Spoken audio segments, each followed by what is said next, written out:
அனைவருக்கும் வணக்கம். ஆன்லைன் வழியாகவே நம்முடைய வங்கி கணக்கு எண்ணுடன் ஆதார் எண்ணினை மிக எளிமையான முறையில் எவ்வாறு சீடிங் செய்வது என்பது குறித்து இந்த வீடியோவில் பார்க்கலாம். அதற்கு உங்களது மொபைல் ஆர் கம்ப்யூட்டரில் குரோம் ப்ரௌசர் ஓப்பன் பண்ணிக்கோங்க. ஓப்பன் பண்ணிவிட்டு சர்ச் பாக்ஸில் NPCI அப்படின்னு டைப் பண்ணிவிட்டு சர்ச் பட்டனை ப்ரெஸ் பண்ண உங்களுக்கு ஃபர்ஸ்ட் லிங்க்கு www.npci.org.in அப்படின்னு வந்திருக்கும். அந்த லிங்க்கை கிளிக் பண்ணிக்கோங்க. நீங்கள் கிளிக் பண்ணினதும் NPCIயோட ஹோம் பேஜ் வந்திருக்கும். அதில் மேலே ஸ்க்ரோல் பண்ணிட்டு போங்க.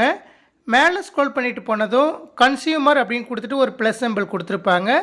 கன்சியூமர் அப்படிங்கிற அந்த ஹெட்டிங் மேலே கிளிக் பண்ணுங்கள்.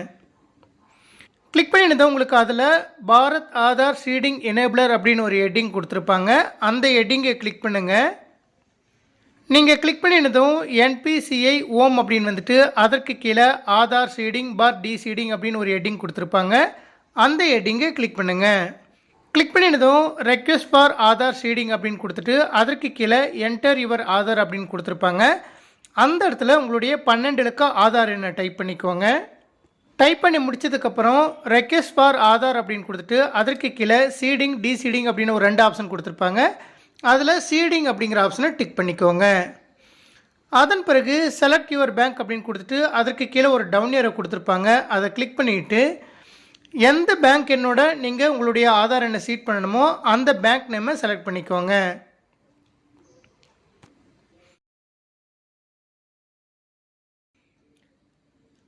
செலக்ட் பண்ணினதும் சீடிங் டைப் அப்படின்னு கொடுத்துட்டு அதற்கு கீழே fresh seeding movement same bank with another account movement from one bank to other bank அப்படின்னு 3 ஆப்ஷன் கொடுத்துருப்பாங்க.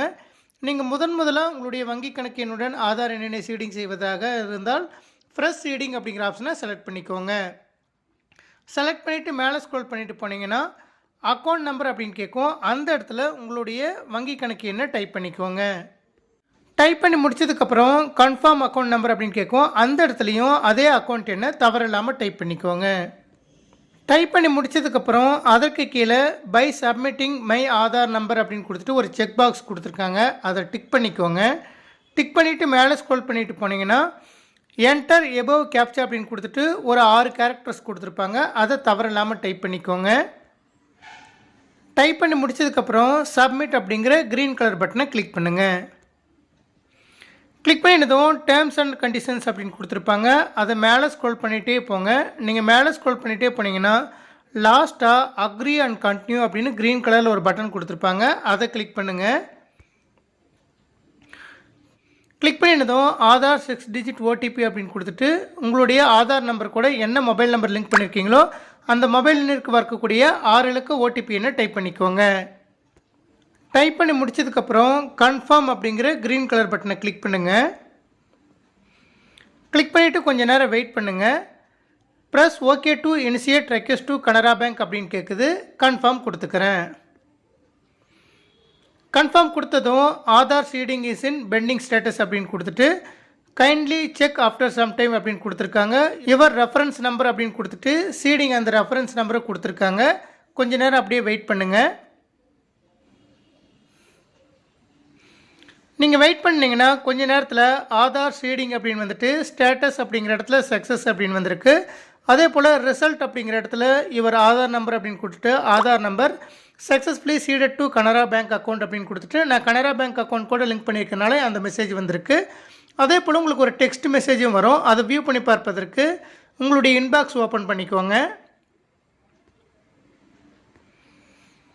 ஓப்பன் பண்ணினதும் பேங்க்லேருந்து இவர் Aadhaar number has been successfully linked with NPCI for Canara Bank அப்படின்னு கொடுத்துருக்காங்க. இது போல் மிக எளிமையான முறையில் நம்முடைய வங்கி கணக்கு எண்ணுடன் ஆதார் எண்ணினை ஆன்லைன் வழியாகவே மிக எளிமையாக சீடிங் செய்து கொள்ளலாம். உங்களுடைய வங்கி கணக்கு எண்ணுடன் ஆதார் எண் சீடிங்கான விவரத்தை மீண்டும் அறிந்து கொள்வதற்கு இந்த NPCI போர்ட்டல்லையே திரும்பவும் மேலே ஸ்க்ரோல் பண்ணிட்டு போயிட்டு கன்சியூமர் அப்படிங்கிற ஹெட்டிங்கை கிளிக் பண்ணுங்கள். கிளிக் பண்ணினதுக்கப்புறம் பாரத் ஆதார் சீடிங் எனேபிளர் அப்படிங்கிற ஹெட்டிங் வந்திருக்கும். அதை கிளிக் பண்ணுங்கள். கிளிக் பண்ணினதும் ஹோம் அப்படிங்கிற ஹெட்டிங்க்கு கீழேயே ஆதார் மேப்டு ஸ்டேட்டஸ் அப்படின்னு ஒரு ஹெட்டிங் கொடுத்துருப்பாங்க. அதை கிளிக் பண்ணுங்கள். கிளிக் பண்ணினதும் என்டர் யுவர் ஆதார் நம்பர் அப்படின்னு கேட்கும். அந்த இடத்துல உங்களுடைய 12 இலக்க ஆதார் எண்ணை டைப் பண்ணிக்கோங்க.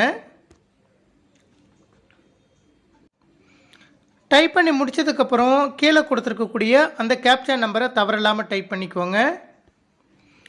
டைப் பண்ணிவிட்டு செக் ஸ்டேட்டஸ் அப்படிங்கிற க்ரீன் கலர் பட்டனை கிளிக் பண்ணுங்கள்.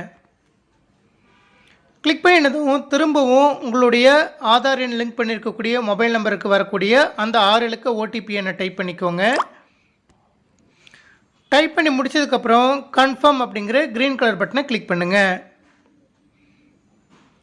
கிளிக் பண்ணினதும் ஆதார் மேப்டு ஸ்டேட்டஸ் அப்படின்னு கொடுத்துட்டு உங்களுடைய ஆதார் நம்பர், மேப்பிங் ஸ்டேட்டஸ், அதே போல் bank name, last updated date, இந்த டீட்டெயில்ஸ் எல்லாமே கொடுத்துருக்காங்க. இது போல் மிக எளிமையான முறையில் நம்முடைய வங்கி கணக்கு எண்ணுடன் ஆதார் எண்ணினை ஆன்லைன் வழியாகவே மிக எளிமையாக செட்டிங் செய்து கொள்ளலாம். நன்றி.